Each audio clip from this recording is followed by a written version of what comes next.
안녕하십니까. 세상 읽어주는 남자 이상훈입니다. 오늘은 반도체 패키징에 대해서 말씀드리겠습니다. 최근 디지타임스가 이 삼성과 TSMC 간에 패키징 기술 경쟁이 가열되고 있다는 기사를 내놨습니다. 이 삼성만 해도 최근 3D 패키징 기술인 X큐브를 적용한 시험 제품을 생산하는 데 성공했다고 밝혔습니다. 이 TSMC는 이미 지난 2012년 2D와 3D를 합친 형태라 2.5D 패키징이라고 불리는 칩온 웨이퍼 온 서브스트레이트를 발표한 데 이어서 지난해에는 3D 적층 기술도 공개했습니다.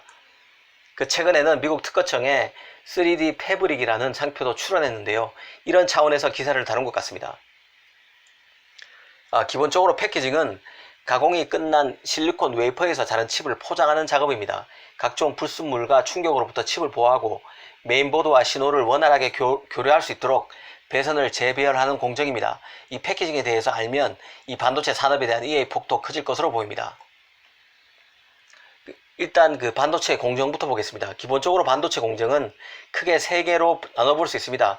이 팹리스의 디자인이 첫 번째고, 이 팹리스에서 설계된 제품을 파운드리가 웨이퍼로 제작하는 웨이퍼 공정, 이 두 번째입니다. 그리고 마지막은 이 웨이퍼로 만들어진 칩을 포장하고, 그러니까 패키징하고 테스트하는 과정입니다. 그래서 흔히 반도체 제조 공정을 웨이퍼 공정, 패키지 공정, 테스트 공정 이렇게 단순화할 수 있습니다. 이 반도체 기사에서 자주 등장하는 용어 중에 프론트 엔드 공정, 즉 전공정은 웨이퍼 공정을 뜻하는 것이고, 백엔드 공정, 후공정이라고 하면 패키지와 테스트 공정을 말합니다. 이 통상 팹리스는 첫 번째 단계인 설계만 하는 회사죠. 이 TSMC와 같은 파운드리는 설계된 제품을 웨이퍼로 제작하는 업체를 말합니다. 그리고 마지막으로 OSAT라는 업체도 있는데요. 이 OSAT는 칩을 포장하는, 즉 패키징하고 테스트하는 업체를 의미합니다. 이 반도체의 경우는 모든 칩을 검사하는 전수검사가 원칙인데요. 반도체의 결함이 곧바로 완제품의 결함으로 이어지기 때문입니다. 사실 공장별로 하루에 몇십만 개, 많게는 몇백만 개씩 쏟아지는 칩을 일일이 테스트하려면 대규모 설비뿐만 아니라 인력도 필요합니다. 결국 테스트만을 전문적으로 하는 기업이 생겨나는데요. 대만의 ASE, SPL, 파워텍, 미국의 암코 같은 회사가 그런 회사들입니다. 이런 기업들은 종합 반도체 회사나 파운드리, 패키지 전문 기업으로부터 작업을 위탁받아서 테스트 업무를 수행합니다. 특히 파운드리 중에는 이런 패키징이나 테스트를 전문으로 하는 기업에 외주를 주는 대신에 자체적으로 자기가 투자를 통해서 후공정 시설을 보유하는 업체가 나오고 있는데요. 이 패키징 테스트 작업을 인하우스 형태로 하는 기업들입니다. TSMC가 바로 그런 파운드리에 속합니다. 이 TSMC는 기술 보안이나 납기, 신뢰성 관리 측면에서 인하우스를 선호한다고 볼 수 있습니다. 그럼 여기서 반도체 패키지가 왜 필요한지도 한번 생각해 보겠습니다. 이 칩의 기본 재료는 실리콘입니다. 유리처럼 깨지기 쉽고 기계적 화학적 충격에도 약합니다. 그래서 패키지 재료로 보호하는 것인데요. 또 패키지는 칩을 시스템에 연결해 주는 역할도 합니다. 특히 칩이 아무리 빨라도 시스템으로 나가는 전기적 연결 통로는 패키지에서 만들어지기 때문에 이 반도체 제품의 속도는 패키지에도 크게 영향을 받을 수밖에 없습니다. 그래서 칩의 속도가 빨라졌다면 그에 대응하는 반도체 패키지도 빠른 속도가 구현되는 기술로 개발돼야 합니다. 인공지능, 5G 무선 통신 기술 등이 나올수록 더더욱 그렇겠죠. 이 마지막으로 패키지는 칩에 전류가 흐르면 필연적으로 발생하는 열을 잘 발산하도록 돕는 냉각 기능도 수행합니다. 이 정리하면 패키지는 웨이퍼로 만든 칩을 보호하고 칩과 시스템을 정기적으로 연결하고 또 칩에서 열을 방출하기 위해서 필요합니다. 이런 이유 때문에 반도체 패키지 기술은 갈수록 중요해지고 있습니다. 특히 3D 반도체 적층 기술은 패키징 기술 개발에서 획기적인 트렌드로 볼 수 있는데요.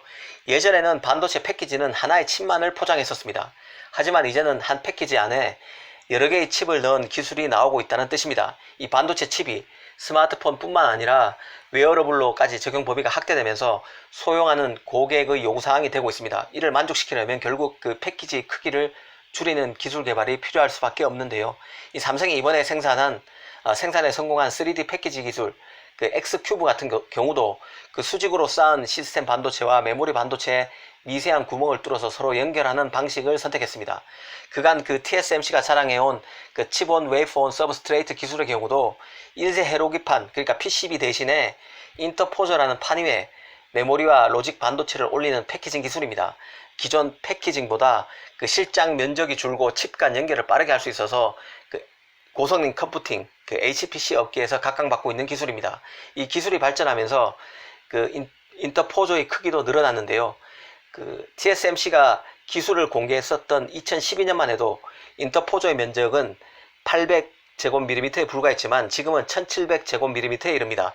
더 많은 칩을 올릴 수 있게 됐다는 것입니다. 그 5나노 칩도 대응할 수 있는 패키징 기술이 바로 칩온 웨이퍼 온 서브스트레이트 기술입니다. 그럼 그 패키지 공정에서 최종 수율 목표는 얼마일까요? 그 놀랍게도 99% 이상, 그 사실상 불량품이 나와서는 안 됩니다.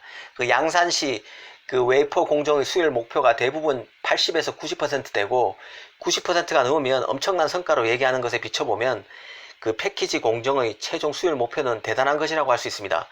기본적으로 패키지 공정은 이 반도체 제품을 만드는 데 있어서 제일 마지막 공정입니다.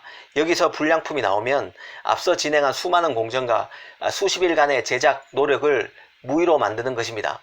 그래서 기업들은 그 불량에 더 민감해질 수밖에 없는데요.